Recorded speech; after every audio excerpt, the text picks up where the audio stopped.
একটা ফ্রেন্ডের বাপ অসুস্থ হয়ে গেছিল, রক্ত লাগতো, ইমার্জেন্সি বি পজিটিভ। ভাবলাম আমারও বাপ আছে, যা একটু হেল্প করে দিয়ে আসি। রক্ত দিয়ে আসছি দেখেন।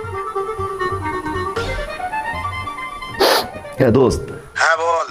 ওই যে তোর আব্বারে রক্ত দিয়ে আসছি, বাসায় ঢোকার পরে তো আব্বা বিশ্বাস করতেছে না। আব্বা মনে করতেছে কি যে আমি বাইরে গেছিলাম আড্ডা মারতে।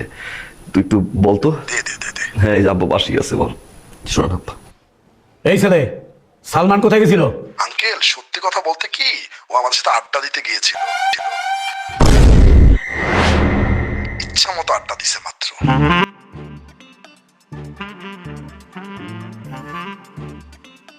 মাঠে আয় কালকে।